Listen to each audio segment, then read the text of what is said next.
എല്ലാ സഹോദരങ്ങൾക്കും നമ്മുടെ യൂട്യൂബ് ചാനലിലേക്ക് സ്വാഗതം. അപ്പോൾ ഈ ഒരു വീഡിയോ എന്താണെന്ന് വെച്ചാൽ രേണുസുതി തന്നെയാണ് ഇന്നത്തെ നമ്മുടെ സംസാര വിഷയം. അപ്പോൾ നിങ്ങളിൽ പലരും പറയും, നിങ്ങൾക്ക് രേണുസുതി വിട്ടൊരു കളിയില്ലേ എന്ന് ചോദിക്കും. അപ്പോൾ നിങ്ങൾ എന്ത് ചോദിച്ചാലും എനിക്കതിലൊന്നും ഒരു പ്രശ്നവുമില്ല. അപ്പോൾ ആദ്യമേ തന്നെ പറയുക, നിങ്ങൾ ഈ വീഡിയോ മുഴുവനായും സ്കിപ്പ് ചെയ്ത് കളയാതെ തന്നെ കണ്ടതിന് ശേഷം നിങ്ങളുടെ അഭിപ്രായങ്ങൾ കമന്റ് ബോക്സിൽ രേഖപ്പെടുത്തുക. പല ആളുകളും ചെയ്യുന്ന കാര്യം എന്ന് പറഞ്ഞാൽ വീഡിയോ മുഴുവനായിട്ടും കാണില്ല, സ്കിപ്പ് അടിച്ച് കളയും. അതിനുശേഷം വന്നിട്ട് കമന്റ് ബോക്സിൽ വന്നിട്ട് ഓരോന്ന് ചോദിക്കും. അത് കാണുമ്പോൾ തന്നെ അറിയാം നിങ്ങൾ വീഡിയോ മൊത്തത്തിൽ കണ്ടിട്ടില്ല എന്നുള്ളൊരു കാര്യം. അപ്പോൾ നിങ്ങൾ അങ്ങനെ കാണാതെ വന്നിട്ട് ഓരോന്ന് ചോദിക്കുമ്പോൾ പിന്നെ നമ്മൾ എന്ത് ചെയ്യാനാണ്? നിങ്ങൾക്ക് ശരിയായ രീതിയിൽ നിങ്ങൾക്ക് അതിൻ്റെ ഉത്തരം തരാൻ നമുക്ക് കഴിയില്ല, കാരണം നമ്മൾ ഒരുപാട് പറയേണ്ടി വരും. അപ്പോൾ അതുകൊണ്ട് തന്നെ പ്രത്യേകിച്ച് പറയുന്ന ഒരു കാര്യം എന്ന് വെച്ചാൽ, കമന്റ് ഇടുന്നവരുടെ ശ്രദ്ധയ്ക്കാണ്. നിങ്ങൾ കമന്റ് ചെയ്യുന്നുണ്ടെങ്കിൽ നിങ്ങളെല്ലാം വീഡിയോ നന്നായിട്ട് കാണുക, കണ്ടതിന് ശേഷം നിങ്ങളുടെ അഭിപ്രായങ്ങൾ കമന്റ് ചെയ്തേക്കുക. അതുപോലെ തന്നെ നമ്മുടെ ചാനൽ സബ്സ്ക്രൈബ് ചെയ്യാത്ത ആരെങ്കിലും ഒക്കെ ഉണ്ടെങ്കിൽ എത്രയും പെട്ടെന്ന് സബ്സ്ക്രൈബ് ചെയ്ത് ബെല്ലൈക്കൺ കൂടി ഓൺ ആക്കി വെച്ചതിന് ശേഷം വീഡിയോ കാണാനായിട്ടിരിക്കുക. പിന്നീടാകുമ്പോൾ നിങ്ങൾ മറന്നു പോകും, പറയാൻ ഞാനും മറന്നു പോകും. അപ്പോൾ ഇന്നത്തെ വീഡിയോ എന്ന് വെച്ചാൽ നമ്മുടെ രേണുസുതിക്കും പ്രതീക്ഷിനും ഒരു ആൽബത്തിനുള്ള അവാർഡൊക്കെ കിട്ടിയ കാര്യം നമ്മൾ അറിഞ്ഞിട്ടുണ്ടായിരുന്നു. അപ്പോൾ ആ ഒരു സംഭവത്തിന് വരുന്ന സമയത്ത് രേണുവിന് സംസാരിക്കാനായിട്ട് മൈക്ക് കൊടുക്കുകയാണ്. അപ്പോൾ ആ ഒരു സമയത്ത് രേണു പറയുന്ന ചില കാര്യങ്ങളുണ്ട്. ആ ഒരു കാര്യമാണ് ഇന്ന് ഞാനിവിടെ പറയാനായിട്ട് വന്നിരിക്കുന്നത്. സംഭവം എന്താണെന്ന് വെച്ചാൽ, രേണു ഓരോരുത്തരോടായിട്ട് നന്ദി പറയുന്നതാണ് കേട്ടോ. അപ്പോൾ രേണു പറയുന്ന ഒരു കാര്യം എന്ന് വെച്ചാൽ, ഈ ആൽബത്തിന് വേണ്ടിയിട്ട് സപ്പോർട്ട് ചെയ്ത എല്ലാവർക്കും ഒരുപാട് നന്ദി എന്ന് രേണു പറയുന്നുണ്ട്. എന്നിട്ട് പുള്ളിക്കാരത്ത് പറയുന്ന ഒരു കാര്യം എന്ന് പറഞ്ഞാൽ, കാണാത്ത എല്ലാവരും ഈ ഒരു ആൽബം കാണണം, അതുപോലെ തന്നെ കണ്ടിട്ട് എല്ലാവരും സപ്പോർട്ട് ചെയ്യണമെന്ന് രേണു പറയുന്നുണ്ട്. എന്നിട്ട് രേണു പറയുന്ന ഒരു കാര്യം എന്താണെന്ന് വെച്ചാൽ, ഈ ഒരു ആൽബത്തിൽ എൻ്റെ കല്യാണ ചെക്കനായിട്ട് അഭിനയിച്ച ചെക്കന് 2 ദിവസം മുഴുവനും എയറിലായിരുന്നു എന്ന് രേണു പറയുന്നുണ്ട്. അത് ഏത് ചെക്കനാണെന്ന് എനിക്കറിയില്ല. 2 ദിവസം എയറിലായ ചെക്കൻ ആരാണെന്ന് എനിക്കറിയില്ല. പ്രതീക്ഷ ഒരുപാട് ആൽബങ്ങളിൽ രേണുവിൻ്റെ തന്നെ ജോഡിയായിട്ടാണ് വന്നിരിക്കുന്നത്. ഇനി പ്രതീക്ഷിനെ തന്നെയാണോ എന്ന് അറിയില്ല. അപ്പോൾ എന്തായാലും രേണു പറയുന്ന കാര്യം നമുക്കിപ്പോൾ എന്നാ ചോദിക്കും, നിങ്ങൾ അറിയാതെയാണോ വീഡിയോ ചെയ്യുന്നതെന്ന്. രേണുവിൻ്റെ കാര്യത്തിൽ രേണുവിൻ്റെ ആൽബവും റീൽസും ഒക്കെ എങ്ങനെയാണെന്ന് വെച്ചാൽ, വേനലിൽ മഴ വരുന്ന കണക്കാണ്. ഒട്ടും പ്രതീക്ഷിക്കാതെ വരും പോകും. അപ്പോൾ അതുകൊണ്ട് തന്നെ ഒരു ദിവസം ഒരുപാട് റീൽസും കാര്യങ്ങളും ഒക്കെ ചെയ്യുന്നതുകൊണ്ട് ഇതിലേതാണെന്ന് പോയി അതിൻ്റെ പിന്നാലെ നടക്കാൻ നമുക്കിട്ട് നേരമില്ല. അപ്പോൾ നമ്മൾ പറയുന്ന കാര്യം പറയാം. രേണു പറയുന്നത് എന്താണെന്ന് വെച്ചാൽ, എൻ്റെ കല്യാണ ചെക്കനായിട്ട് അഭിനയിച്ച ചെക്കൻ 2 ദിവസമായിട്ട് എയറിലായിരുന്നു, തറയിൽ ഇപ്പോഴാണ് ഇറങ്ങിയെന്നാണ് രേണു പറയുന്നത്. പിന്നീട് രേണു പറയുന്നതെന്ന് പറഞ്ഞാൽ, ഓരോരുത്തരോടായിട്ട് നന്ദി പറയുന്ന ഒരു കാര്യമാണ്. അപ്പോൾ രേണു ആദ്യമേ തന്നെ പറയുന്നൊരു കാര്യം എന്ന് പറഞ്ഞാൽ, മീഡിയക്കാർക്ക് മുഴുവനും നന്ദി പറയുകയാണ്. അതിനുശേഷം ഈ ഒരു ആൽബം കണ്ട് പ്രോത്സാഹിപ്പിച്ച എല്ലാ പ്രേക്ഷകർക്കും നന്ദി പറയുന്നുണ്ട്. പിന്നെ അതിനുശേഷം പുള്ളിക്കാരത്തി പറയുന്നതെന്ന് പറഞ്ഞാൽ, മാതാപിതാ ഗുരുർ ദൈവം എന്നാണല്ലോ പറയുന്നത്.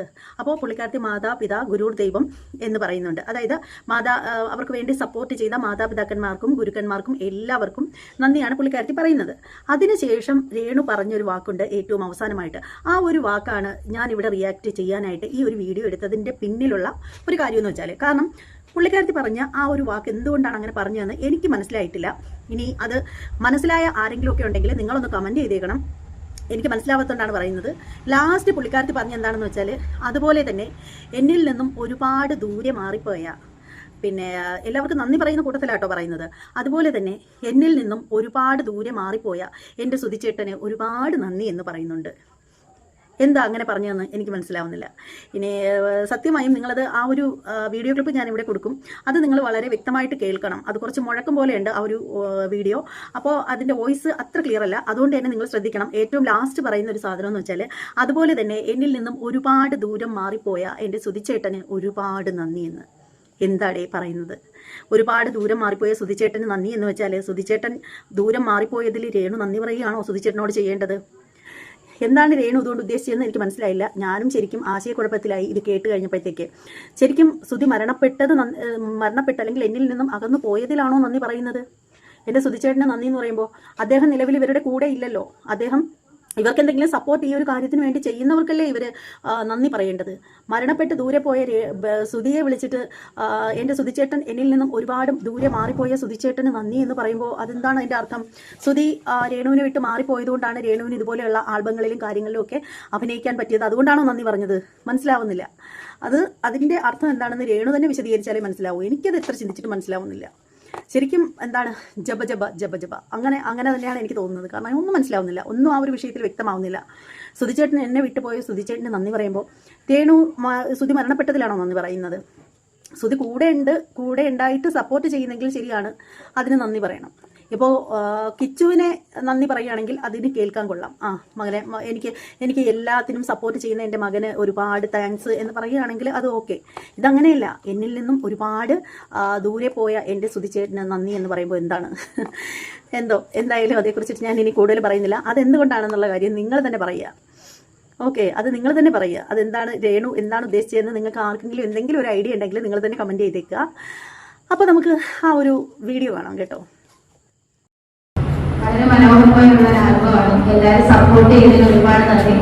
ഇനിയും കാണാൻ സപ്പോർട്ട് ചെയ്യുക. അതുപോലെ എന്റെ കല്യാണ ചക്കനായി അഭിനയിച്ച ഒരൊറ്റ ചെറിയ സീനിലെങ്കിലും അവൻ അന്ന് ഏറെ കയറിയായിരുന്നു. 2 ദിവസത്തേക്ക് ഞാൻ ഏറിലായിരുന്നു. അപ്പം എല്ലാവർക്കും താങ്ക്സ്. പിന്നെ മീഡിയക്കാര്, അതുപോലെ പ്രേക്ഷകര്, മാതാപിതാ ഗുരുദേവം, അതുപോലെ എന്നിൽ നിന്നും ദൂരമായി പോയ സുധിച്ചേട്ടൻ, എല്ലാവർക്കും ഒരുപാട് താങ്ക്സ്. ഇനി നിങ്ങളെ സപ്പോർട്ട് ചെയ്താൽ നിങ്ങൾ വീണ്ടും ഒരു ടീമായിട്ട് തന്നെ നിങ്ങളുടെ മുന്നിലേക്ക് വരുന്നതായിരിക്കും. Thank you. അപ്പോൾ ഈ ഒരു വീഡിയോയെ കുറിച്ചിട്ടുള്ള നിങ്ങളുടെ അഭിപ്രായങ്ങൾ എന്താണെന്ന് വെച്ചാൽ നിങ്ങൾ കമൻറ്റ് ബോക്സിൽ രേഖപ്പെടുത്തണം. നിങ്ങൾക്ക് ഞാൻ പറഞ്ഞത് കറക്റ്റ് അല്ലേ? നിങ്ങൾക്ക് എന്താണ് ഈ ഒരു വീഡിയോ കണ്ടപ്പോൾ തോന്നിയത്? ഇത് വളരെ ചെറിയൊരു ഷോർട്സിലാണ് കേട്ടോ ഇത് കിടന്നത്. അപ്പോൾ അതുകൊണ്ടാണ് ശരിക്കും വ്യക്തമായില്ല. എനിക്ക് ആ ഒരു സംഭവം മനസ്സിലായിട്ടില്ല. മനസ്സിലായവരൊക്കെ ഉണ്ടെങ്കിൽ ഒന്ന് കമൻറ്റ് ചെയ്തേക്കുക. അതുപോലെ നമ്മുടെ ചാനൽ സബ്സ്ക്രൈബ് ചെയ്യാത്തവരുണ്ടെങ്കിൽ എത്രയും പെട്ടെന്ന് സബ്സ്ക്രൈബ് ചെയ്ത് ബെല്ലൈക്കൻ കൂടി ഒന്ന് ഓണാക്കി വെക്കുക. ഇത്രയേ ഉള്ളൂ. ഇനി മറ്റൊരു വീഡിയോ ആയിട്ട് വീണ്ടും കാണാം. അതുവരെ എല്ലാവർക്കും ബൈ.